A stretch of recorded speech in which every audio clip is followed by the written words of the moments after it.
Welcome to Vaibha tips channel. ರಾಗಿ Cerelac ಅನ್ನೋದಕ್ಕಿಂತ weight gaining ಸರ್ಲ್ಯಾಕ್ಸ್ ಅಂತ ಹೇಳಬಹುದು.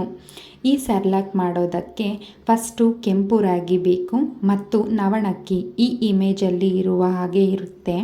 ಬಾದಾಮಿ ಮತ್ತು ಗೋಡಂಬಿ, ಅಕ್ರೋಡು, ವಾಲ್ನಟ್ ಅಂದರೆ ಕೊಡ್ತಾರೆ, ಮತ್ತು ಪಿಸ್ತಾ, ಕುಂಬಳಕಾಯಿ ಬೀಜ ಈ ರೀತಿಯಾಗಿ ಇರುತ್ತದೆ, ಮತ್ತು ಸನ್ಫ್ಲವರ್ ಸೀಡ್, ಸಜ್ಜೆ ಇದು ಈ ಇಮೇಜಲ್ಲಿ ಇರೋ ಥರ ಇರುತ್ತೆ, ಹಾಗೂ ತಾವರೆ ಬೀಜ ಬೇಕು. ಮಕಾನ ಅಂದರೆ ಕೊಡ್ತಾರೆ. ಈ ಸರ್ಲ್ಯಾಕನ್ನು ನನ್ನ ಅಮ್ಮ ನನಗೆ ಮಾಡಿಕೊಡುವುದು. ನಾವು ಇಲ್ಲಿ 4 kg ರಾಗಿಗೆ 100 ಗ್ರಾಮಿನಷ್ಟು ಬಾದಾಮಿ, ಗೋಡಂಬಿ, ನವಣಕ್ಕಿ, ಸಜ್ಜೆ ಹಾಗೂ ತಾವರೆ ಬೀಜವನ್ನು 100 ಗ್ರಾಮಿನಷ್ಟು ಬಳಸಿದ್ದೇವೆ, ಹಾಗೂ 50 ಗ್ರಾಮಿನಷ್ಟು ವಾಲ್ನಟ್, ಪಿಸ್ತಾ, ಪಂಪ್ಕಿನ್ ಸೀಡ್ ಮತ್ತು ಸನ್ಫ್ಲವರ್ ಸೀಡ್ ಹಾಕಿದ್ದೇವೆ. ಮೊದಲು ರಾಗಿಯನ್ನು ಆರಿಸಿ ಚೆನ್ನಾಗಿ ತೊಳೆದುಕೊಂಡು 24 ಅವರ್ಸ್ ನೆನೆಸಿಡಬೇಕು. ಅದು ಚೆನ್ನಾಗಿ ನೆಂದ ಮೇಲೆ ಒಂದು ಕಾಟನ್ ಬಟ್ಟೆಯಲ್ಲಿ ಮೊಳಕೆ ಬರುವವರೆಗೂ ಕಟ್ಟಬೇಕು. ಕಾಟನ್ ಬಟ್ಟೆಯಲ್ಲಿ ಕಟ್ಟಿದ ಮೇಲೆ ಮೊಳಕೆ ಬರೋಕೆ ಲೇಟ್ ಆದರೆ ಬಟ್ಟೆಯನ್ನು ಚೇಂಜ್ ಮಾಡಿ, ಯಾಕೆ ಅಂದರೆ ಅದು ಸ್ಮೆಲ್ ಬರುತ್ತದೆ. ರಾಗಿ ಮೊಳಕೆ ಬಂದ ಮೇಲೆ 3 ದಿನಗಳ ಕಾಲ ಅದನ್ನು ನೆರಳಲ್ಲೇ ಒಣಗಿಸಬೇಕು, ಬಿಸಿಲಿಗೆ ಹಾಕಬಾರದು. ಅದರ ಜೊತೆಗೆ ನವಣಕ್ಕಿ ಮತ್ತು ಸಜ್ಜೆಯನ್ನು ಚೆನ್ನಾಗಿ 1 ದಿನ ನೆನೆಸಿ ಅದನ್ನು ಕಾಟನ್ ಬಟ್ಟೆಯಲ್ಲಿ ಮೊಳಕೆ ಬರುವ ಹಾಗೆ ಕಟ್ಟಿಡಬೇಕು. ರಾಗಿಯಲ್ಲಿ ಕ್ಯಾಲ್ಸಿಯಂ ಪ್ರಮಾಣ ಹೆಚ್ಚಾಗಿರುವುದರಿಂದ ಮೂಳೆಗಳನ್ನು ಬಲವಾಗಿರಿಸಲು ಹೆಲ್ಪ್ ಆಗುತ್ತದೆ. ಬಾದಾಮಿಯಿಂದ ಮೆದುಳಿನ ಚುರುಕುತನ ಮತ್ತು ಜ್ಞಾಪಕ ಶಕ್ತಿ ಹೆಚ್ಚಾಗುತ್ತದೆ. ಬಾದಾಮಿಯಲ್ಲಿರುವ ರಿಬೋಫ್ಲೇವಿನ್ ಮತ್ತು L-ಕಾರ್ನಿಟೈನ್ ಪೋಷಕಾಂಶಗಳು ಮಗುವಿನ ಮೆದುಳಿನ ಕೋಶವನ್ನು ಚುರುಕುಗೊಳಿಸುತ್ತದೆ. ಗೋಡಂಬಿಯಲ್ಲಿ ಉತ್ತಮ ಗುಣಮಟ್ಟದ ಕೊಬ್ಬು ಮತ್ತು ಪ್ರೋಟೀನ್ ಸಮೃದ್ಧವಾಗಿದೆ. ನಿಮ್ಮ ಮಗು ಏನಾದರೂ ಕಡಿಮೆ ತೂಕವಿದ್ದರೆ ತೂಕವನ್ನು ಆರೋಗ್ಯಕರವಾಗಿ ಹೆಚ್ಚಿಸಲು ಸಹಾಯ ಮಾಡುತ್ತದೆ. ಇದರಲ್ಲಿ ಅಮೈನೋ ಆಮ್ಲಗಳು ಮತ್ತು ಪ್ರೋಟೀನ್ಗಳು 9 ತಿಂಗಳ ನಂತರ ವೇಗವಾಗಿ ಬೆಳೆಯುವ ಮಗುವಿಗೆ ಸ್ನಾಯುಗಳ ಬಲಕ್ಕೆ ಸಹಾಯ ಮಾಡುತ್ತದೆ. ನವಣಕ್ಕಿಯಿಂದ ಸುಲಭ ಜೀರ್ಣಕ್ರಿಯೆ ಆಗುತ್ತದೆ ಮತ್ತು ಮಲಬದ್ಧತೆ ಏನಾದರೂ ಮಗುವಿಗೆ ಇದ್ದರೆ ಕಡಿಮೆಯಾಗುತ್ತದೆ. ಇದರಲ್ಲಿ ಕಾರ್ಬೋಹೈಡ್ರೇಟ್ಗಳು ಇರುವುದರಿಂದ ಇದು ಮಗುವಿನ ದೇಹದಲ್ಲಿ ನಿಧಾನವಾಗಿ ಜೀರ್ಣವಾಗುತ್ತದೆ.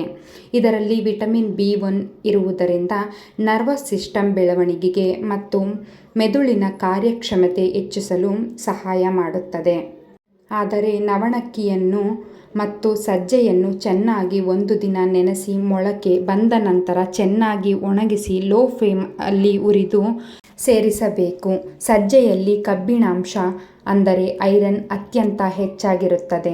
ಇದು ರಕ್ತದ ಪ್ರಮಾಣವನ್ನು ಹೆಚ್ಚಿಸುತ್ತದೆ. ಇದರಲ್ಲಿರುವ ಪ್ರೋಟೀನ್ ಮಗು ದಿನವಿಡೀ ಆಕ್ಟಿವ್ ಆಗಿ ಉತ್ಸಾಹದಿಂದ ಆಟವಾಡಲು ಶಕ್ತಿ ನೀಡುತ್ತದೆ.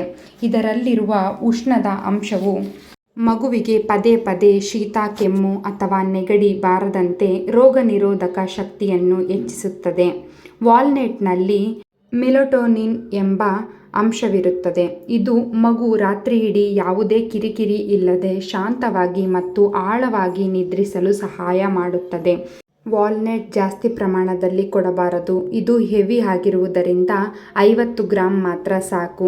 ವಾಲ್ನಟ್ 1 ರಿಂದ 2 ನಿಮಿಷ ಲೋ ಫ್ಲೇಮಲ್ಲಿ ಹುರಿದು ಬೆರೆಸಿ. ಪಂಪ್ಕಿನ್ ಸೀಡ್ನಲ್ಲಿ ಜಿಂಕ್ ಅಂಶ ತುಂಬ ಹೆಚ್ಚಾಗಿರುತ್ತದೆ. ಇದರಿಂದ ಜೀರ್ಣಕ್ರಿಯೆ ಮತ್ತು ಜಂತು ಹುಳುವಿನಿಂದ ಕಾಪಾಡುತ್ತದೆ. ಈ ಬೀಜದಲ್ಲಿ ನಾರಿನಂಶವೂ ಇರುತ್ತದೆ. ಸನ್ಫ್ಲವರ್ ಸೀಡ್ನಲ್ಲಿ ವಿಟಮಿನ್ E ಮತ್ತು ಮೆಗ್ನೀಷಿಯಂ ಅಧಿಕವಾಗಿರುತ್ತದೆ. ಇದು ಮೆದುಳಿನ ತೀಕ್ಷ್ಣತೆ ಹಾಗೂ ನರಮಂಡಲ ಸುಗಮ ಕಾರ್ಯನಿರ್ವಹಿಸಲು ಸಹಾಯ ಮಾಡುತ್ತದೆ. ಮಗುವಿನ ಚರ್ಮ ಮತ್ತು ಕೂದಲನ್ನು ಆರೋಗ್ಯವಾಗಿ ಇರಿಸಲು ಸಹಾಯ ಮಾಡುತ್ತದೆ. ಪಿಸ್ತಾದಿಂದ ಕಣ್ಣಿನ ಆರೋಗ್ಯ ಚೆನ್ನಾಗಿರಿಸಲು ಸಹಾಯ ಮಾಡುತ್ತದೆ ಮತ್ತು ಇದರಲ್ಲಿ ಫೈಬರ್ ಅಂಶವು ಹೆಚ್ಚಿರುತ್ತದೆ. ಪಿಸ್ತಾ ಬಳಸುವಾಗ ಉಪ್ಪಿಲ್ಲದ ಸಾಮಾನ್ಯ ಪಿಸ್ತಾ ಮಾತ್ರ ಬಳಸಬೇಕು. ತಾವರೆ ಬೀಜವು ಕ್ಯಾಲ್ಸಿಯಂನ ಗಣಿ ಅಂತ ಹೇಳಬಹುದು. ಇದನ್ನು ರಾಗಿಯೊಂದಿಗೆ ಸೇರಿಸಿದಾಗ ಬೆನ್ನು ಮೂಳೆಗೆ ಸಹಾಯ ಮಾಡಿ ಚೆನ್ನಾಗಿ ನಡೆಯಲು ಸಹಾಯ ಮಾಡುತ್ತದೆ ಮತ್ತು ಇದರಲ್ಲಿ ಸೋಡಿಯಂ ಪ್ರಮಾಣ ಅತ್ಯಂತ ಕಡಿಮೆ ಇರುವುದರಿಂದ ಇದು ಮಗುವಿನ ಮೂತ್ರಪಿಂಡಗಳ ಆರೋಗ್ಯಕ್ಕೂ ತುಂಬ ಒಳ್ಳೆಯದು.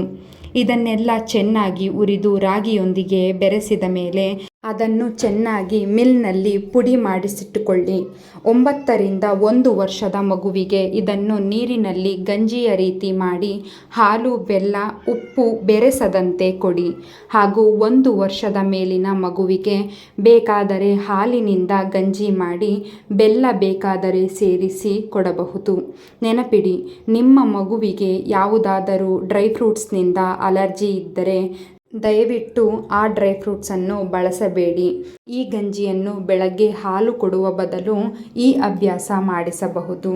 ಈ ವಿಡಿಯೋ ನಿಮಗೆ ಇಷ್ಟವಾಗಿದ್ದರೆ ನಮ್ಮ ಚಾನಲನ್ನು ಸಬ್ಸ್ಕ್ರೈಬ್ ಮಾಡಿ, ಶೇರ್ ಮಾಡಿ, ಲೈಕ್ ಮಾಡಿ ಪ್ರೋತ್ಸಾಹಿಸಿ. ಧನ್ಯವಾದಗಳು.